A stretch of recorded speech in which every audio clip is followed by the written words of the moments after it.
Anyway, let's talk a little more about what's been going on in these talks. And Stephen Kinnock, the Labour MP, is with me, who's a member of the European Scrutiny Committee. Stephen, and it's good to have you with us. Thanks very much. Good evening. So what's gone on today?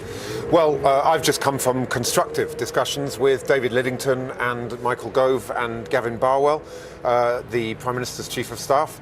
We've been talking about the need for the Prime Minister to take no deal off the table. I know that she's arguing that she's not, but I think politically where there's a will, there's a way, and it's really important that she does that so that the leader of my party, Jeremy Corbyn, and the Prime Minister can sit down and start to have more of those constructive talks. We also talked at some length about the so-called Norway option, which I've been campaigning for 2 years now.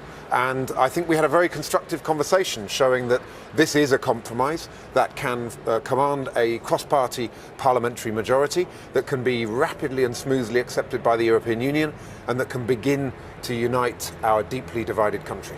Can I start on the first point you made about no deal? Because you explained what you were up to with that. Is Mr. Corbyn right not to be part of these talks, given that he set that condition? Do you think that's the right approach by him? Look, I think that talking is always a good thing, especially in a crisis. I can understand that we have this top priority aim to ensure that we take no deal off the table, but I thought that it was very useful today to be able to go in and meet senior cabinet ministers and say that to them face to face, look them in the eye and say, you know, I've got 4,000 steelworkers in my constituency. If we crash out of the European Union with no deal, I genuinely believe that's the end of those steelworks. We cannot allow that to happen, and it's time for all parties to come together now and step up in the national interest. You don't accept the Prime Minister's view that this is simply not something she can deliver for various reasons. Taking it off the table is not something that is within her authority to do.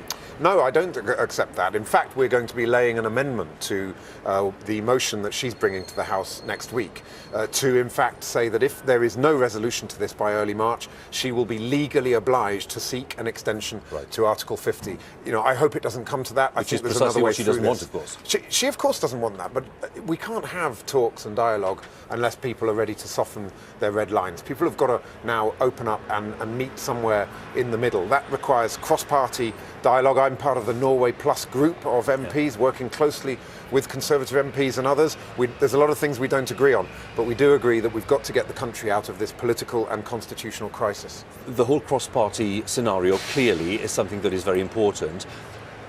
What would you say to viewers who say they're slightly confused by the fact that they see Labour members like you and Hilary Benn and Yvette Cooper and others taking part in these talks while the leadership isn't? That is sending a conflicting signal. How do you explain it? Well, I have to say I got the news that we were being asked not to go to those talks 15 minutes before the meeting started and via Twitter.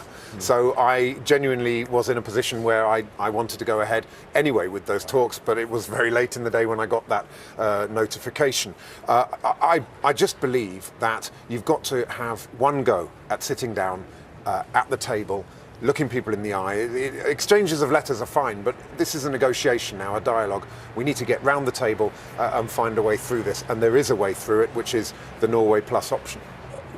When you talk about, you know, a constructive set of talks, did you get the impression that the government is genuinely wanting to listen to other points of view, or is it the case, as many people say, the Prime Minister, you know, is having this exercise, but really she's going to find it very difficult to step away from the agreement that she brought to the House the other day, which was of course defeated? I think that what's clear, there's a cold hard fact here, which is the government lost its flagship piece of legislation by 230 votes. This is unprecedented. We've got to now change the way Parliament works. We've got to change the relationship between government and Parliament. The government needs to listen to Parliament properly and engage with MPs who are looking to find a pragmatic, sensible, bridge-building way forward. And I genuinely think in the room today that message was hitting home. The big question is, will the Prime Minister listen? So much of this is in her hands now. She's got to change. She's got to face down the hard extremist side of her party. She's got to reach out to the Labour Party. She's got to reach out to the pragmatic mainstream Conservatives in her party. That is the majority in Parliament. That is what this country stands for, which is about compromise and pragmatic politics in the national interest. Let's rediscover the art of compromise. I just want to touch on the other main stories today. You're the MP for Aberavon. You mentioned steel, very important industry in Wales. But of course, crucial news for the Welsh economy today: Hitachi suspending its plans in North Wales for that nuclear plant in Ynys Môn. What's your thought on that and the potential impact economically of that decision?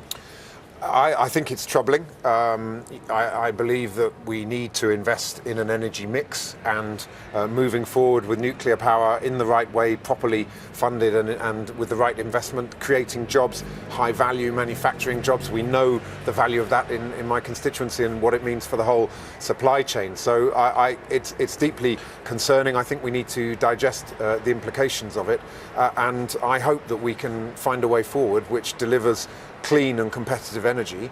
I also think it underlines the short-sighted decision to not go ahead with the Swansea Bay tidal lagoon.